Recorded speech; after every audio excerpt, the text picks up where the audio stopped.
মুসলিম ধর্মাবলম্বীদের সবচেয়ে বড় ধর্মীয় উৎসব ঈদ উল ফিতর উপলক্ষে আজ সকাল থেকেই ইস্ট লন্ডন মসজিদ ও ব্রিকলেন মসজিদ সহ আশেপাশে বেশ কিছু মসজিদে দেখা যায় বিশাল লম্বা লাইন।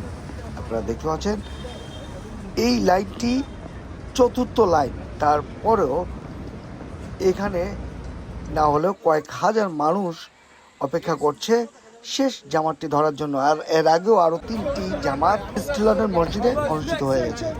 প্রবাসের মাটিতে এত সুন্দর দৃশ্য সামনাসামনি না দেখলে কেউ উপলব্ধি করতে পারবে না এর আনন্দটা কতটুকু, এর মহত্বতা কতটুকু।